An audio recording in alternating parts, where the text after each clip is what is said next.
ఎప్పుడైతే మిగతా పథకాలన్నీ ఇచ్చేస్తానని చెప్పినాడో అప్పుడే ప్రజల్లో మేము మోసపోయినాం అనే ఒక క్లారిటీ పూర్తిగా వచ్చేసింది. అప్పటి నుంచి స్లోగా ఉంటున్నటువంటి ఒక నినాదం ఆ రోజు నుంచి రోజుకు బలపడుతుంది.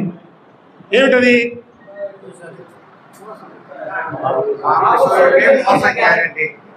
ఎస్, బాబు షూరిటీ, మోసం గ్యారంటీ, ఇంకా ప్రజా వ్యతిరేకత. దానికి ఇంకా నెక్స్ట్ ఏమొచ్చింది? నెక్స్ట్ ఇంకా ముందుకు అప్పటి నుంచి బలపడతా వస్తున్న నినాదం ఏంటంటే రావాలి జగనన్న, ఈ రాష్ట్రానికి మళ్ళీ జగనన్న వస్తే తప్ప రావాలి జగనన్న, కావాలి జగనన్న అనే నినాదం అనేది రోజుకు బలపడతా వస్తుంది.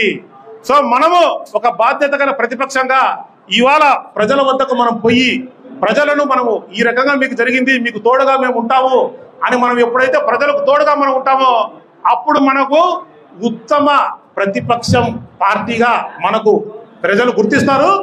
నెక్స్ట్ అధికారం పీఠాన్ని పైన వైఎస్ఆర్సీపీ కుటుంబం సభ్యులు లేకపోతే వైఎస్ఆర్సీపీ ప్రియమైన ముఖ్యమంత్రి అయిన జగన్మోహన్ రెడ్డి గారిని కూర్చోబెడతారు అని చెప్పేసి తెలియజేసుకుంటూ, సో ఖచ్చితంగా మనం మళ్ళా ప్రజల మనసులను గెలుచుకోవాలా, మోసపోయిన ప్రజలకు మనము తోడుగా ఉండాలి అని చెప్పి మీ అందరికి కూడా ప్రత్యేకించి విజ్ఞప్తి చేసుకుంటూ ఈ కార్యక్రమాన్ని మనం ముందుకు తీసుకుపోవాలి. ఓకేనా? తీసుకుపోయేందుకు సిద్ధమా? గట్టిగా చెప్పాలి, సిద్ధమా?